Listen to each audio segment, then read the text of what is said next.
Right to Dream 2 homeless camp was supposed to be out of its current location in Chinatown this fall. That hasn't happened yet. And it's now been there for 4 years. So we wanted to know, and we wanted to find out actually where the money the city set aside for the camp went. Lisa Balick live in Southeast Portland getting some answers. Lisa?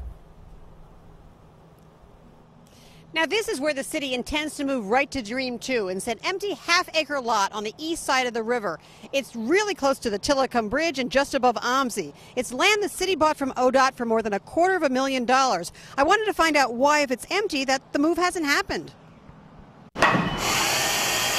Would you move to that site if the city said that's the site? We have to agree on that. City can't dictate and tell us that's what we're going to have. Not so fast, say Right to Dream 2 leaders. The city council voted months ago to stash more than $750,000 to help find a new home for Right to Dream 2. A plan to move it to a city-owned parking lot in the Pearl District got shut down by developers. Then the city moved ahead this summer and bought this Central East Side property for more than $250,000 as a new home for the 100 people who live now at R2D2. But organizers there tell me a lot has to happen first. Is there any reason that you would say no to that site?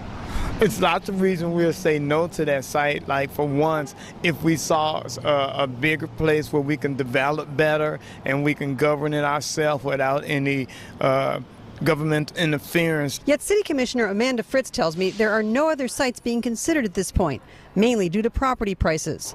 This spot is close to downtown, transit, and in a mostly industrial area. You were hopeful that this move could happen sometime this fall. Do you think it will happen before the end of the year? It's going to be very challenging. But I found out the city is working closely with R2D2 leaders on the design to include buildings, bathrooms, showers, storage, a more permanent place. What's the holdup in terms of moving them over to that property on the east side? Well, we're trying to provide facilities that are better than what they currently have.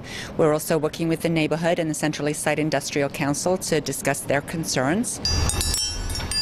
The clock is ticking on all this. Last year, when the Portland Development Commission bought the land R2D2 is on now in Chinatown, there was a condition that requires Right to Dream 2 to be gone by October of next year.